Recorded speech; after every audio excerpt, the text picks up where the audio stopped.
Debt stress rose before the latest lockdowns. Let's have a look. Hello everyone, Florian.Heise here, and welcome to another episode of HeiseSays.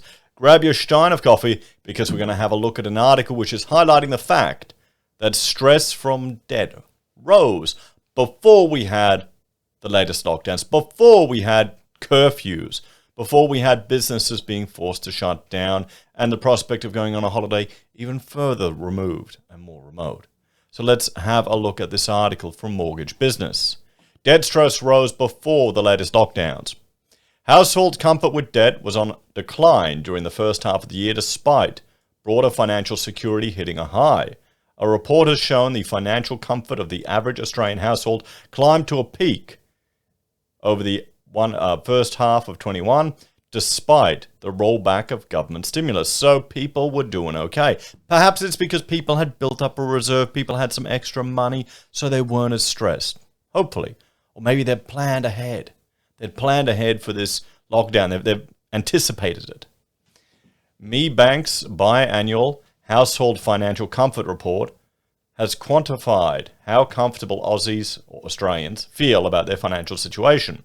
On average, household finance comfort increased by 3% to an index of 6.04 out of 10 during the 6 months to June, and it rose above pre-pandemic levels, 8% higher than December 2019. It was 5% higher year on year. MeBank reported almost all of the 11 measures underlying the Financial Comfort Index had improved and reached heights in the first half of 21. Net wealth was up 5% to 6.21. Comfort with cash savings was up 1% to 5.83. Comfort with investments up 3% to 5.67, and around 14% above its historic average. Could that be because of the stellar performance of the share market, particularly in the US?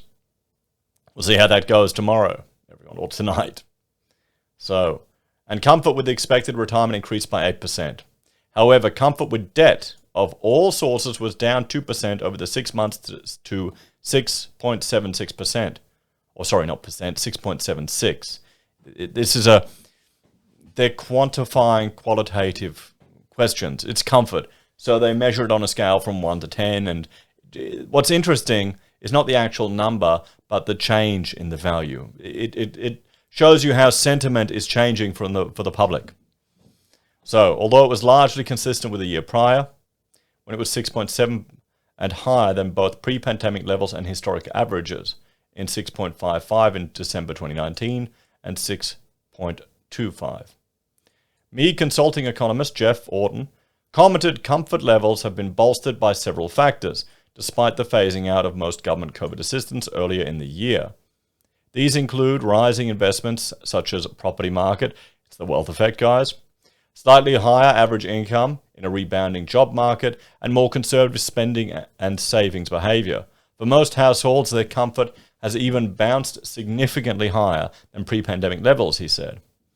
But there are still sections of the population, including single parents, casual and gig economy workers, self-employed and unemployed Australians, who aren't feeling as comfortable, he added. Single parents saw a 13% fall in comfort to 3.06, a return to pre-pandemic levels, and they saw the temporary introduction of after they saw the temporary introduction of free childcare in 2020. Self-employed workers were down by 6% to 5.83, driven by falls across factors such as debt and net wealth. Meanwhile, casual workers and unemployed individuals had relatively low levels of comfort at 5.54 and 5.32 respectively. Yeah, but they're still kicking these single parents out of the water. These groups are highly susceptible to changes in government support and ongoing turbulence during Australia's economic recovery, he said. Young adults 18 to 29 and those aged over 60 reported the highest comfort levels, 6.38 and 6.59 respectively. Meanwhile, Gen X, aged 41 to 56, recorded lower than average levels of comfort and the smallest improvement out of the generations since the onset of COVID-19, down 1% over the 6 months to June to 5.55. The reported lower levels of comfort around net wealth, debt levels, and cash savings. Cash savings at a high, but a fifth of households have under $1,000 in save. But, I mean, we've been hearing about this again and again about households that have so little savings. There are some people that just, they're scraping the bottom. And I'll bring up this chart here. Bear with me one moment while I fix my little thing here. This is showing you the differences in mean weekly household income. Okay? Highest is over $2,000. Median, the middle is just under 1,000. About 997 or something like that. And then the lowest, the adjusted lowest income per household was 433. Big difference in the classes here. Look at the jump from 2002, really. Look at that increase in the highest income and compare that to the increase in the middle and the lowest. So the lowest has scraped above 400. And the middle has gone from 600 to over 900, nearly 1,000. But look at that, from 1,400 to nearly 22 for the highest income. Australia is not a egalitarian society, everyone. So, the proportion of households improved by 1% to 58%, with the typical amount saved rising to $960 per month. A third of households, 34%, spent all their income without overspending, while 8% overspent, with the excess falling to $483 in June, the lowest since December 2018. The historic average portions were 50% of people banking savings, 40% would break even, 10% would overspend. However, during the heights, 21% of households reported they had less than $1,000 cash savings, down 6% from prior to the pandemic. Further, a quarter, 24%, said that if they lost their income, they'd only be able to maintain their current lifestyle for 1 month, while 11% said they'd make it work for 2 weeks. This is people that don't have an emergency buffer. This is why we have the huge queues at the Centrelink. Maybe people mistakenly expect it to be income protection when it's just an emergency payment, everyone. You can't trust the government to take care of you. You've got to learn that. Despite more households saving and an overall greater comfort with cash savings, there's still a significant proportion of Australians that remain highly vulnerable to loss of income, he said. With pandemic lockdowns continuing to occur across Australia, households with low cash savings are at a significant risk, especially in instances of extended strict lockdowns like we're currently seeing in New South Wales, Queensland and Victoria. Australians who thought it would be easy to find another job within 2 months increased by 5 percentage points to 41%, returning to the historic average. Meanwhile, job security had improved, up 3 percentage points to a height of almost 75% of workers since the end of 2020. Unemployment also eased during the first of the year, but 40% of casual workers indicated they would prefer to work an additional 13 hours a week on average. Employment arrangements and job security remained of critical importance to the overall financial comfort of Australian households and longer-term economic recovery, Mr. Orton said. In fact, labour market conditions are a key reason that overall financial comfort has increased over the past 6 months, but paradoxically, they're also one of the leading drivers among households who say their financial situation has worsened. This really is a complete mess, isn't it? It's showing you exactly the difference in the earning potential of just different parts of Australia. So what's the solution? What's the takeaway to all of this? Well, here's the thing, everyone. Here's the consideration that you have to have. If you've got debt stress, if you're not able to live within your means, there's a few steps you need to take. You need to learn really quick and really hard what actually is a luxury and what is a necessity. You need to know where every single dollar that's coming in, where it's going, where it's getting spent. It needs to have a mission. And you need to know what that mission is, and you need to make sure that it's achieving that mission.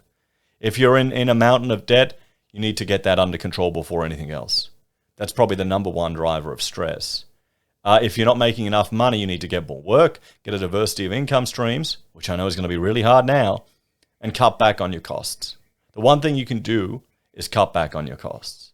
And you may need to consider some drastic things. You know, that extra Netflix subscription. All these. One thing I'd look at first is all these little costs, these little subscriptions that just add up and up and up. You'll hear in the media, there'll always be a sob story about little Johnny or you know, some or always, it's always a morbidly obese person having to skip a meal to feed their kids. Well, you do that, okay? You put up with it. You do without, guys. If you've got to, you got to do without sometimes. You know, it's not the end of the world. It's not the end of the world. Then you attack your debts. I'd recommend the snowball method. You go after the debts that are the smallest amount. You ignore the interest. It isn't the most cost-effective way to pay them off, but this is the most effective way from a psychological perspective. So you pay the credit card with a $500 bill, or $500 amount on there. Get rid of it, then destroy that mechanism to get the debt again. Then you go to the next one, the $1,000 debt, then the other, the $2,000 debt, and you just hit them one after the other. Boom, boom, boom. And you'll start seeing a benefit. You'll start actually getting some success rather than hitting the huge debt, which has the higher interest rate, which is smarter in the long term. But you want to break habits. You want to train yourself to attack debt. That's the strategy there. And then that's the only way out of this stress. I mean, it's not what people want to hear. It's not what people want to hear. But look at that. A quarter of Australians don't even have $1,000 saved. We were never taught anything at school about emergency funds. We were never taught anything about managing money. We were never taught anything about accounting. I guess that, one would suspect it's because you want to keep the population ignorant, or honestly, I think it's they cram too much crap in the school education system already. The curriculum is just full of stuff that they don't have time, or they try and do it. Oh, it'll be Dolomite's problem. So that's my solution to debt stress. It's an individual problem. It's an individual solution. You just got to live within your means. Live less than your means. Watch some Dave Ramsey. Rice and beans, rice and beans. Let me know your thoughts, your suggestions, and maybe share some success stories of how you dug your way out of debt and saw the brighter side afterwards. I like watching the debt-free screams on Ramsey's show. If you haven't had a look at those, watch those. They're people that have completely gotten rid of all their debt, following his strategy on how to do it. As always, thanks for watching. Like, share, subscribe to the channel. Let me know your thoughts and opinions on this one in the comments down below. Has your debt stress level risen, or has it improved? What advice and what stories and what successes can you share with other people? You never know. You never know who might stumble upon a video and might learn something. You'd be surprised. Take care, everyone. Have a great day. If you're a fan of the channel and want to support us, there are a few ways you can. Simply interacting with the channel. Liking, sharing, subscribing. It's a great way to help the channel grow. You can support us financially by joining us on YouTube or Patreon. Sign up for SelfWealth or Stake. Use our affiliate links at Amazon, eBay, Independent Reserve, or AussieBroadband. You can buy merch from HeiseSays, use Gold Pass from the Perth Mint, or support us via PayPal. Take care. I'll see you all next time. Bye for now.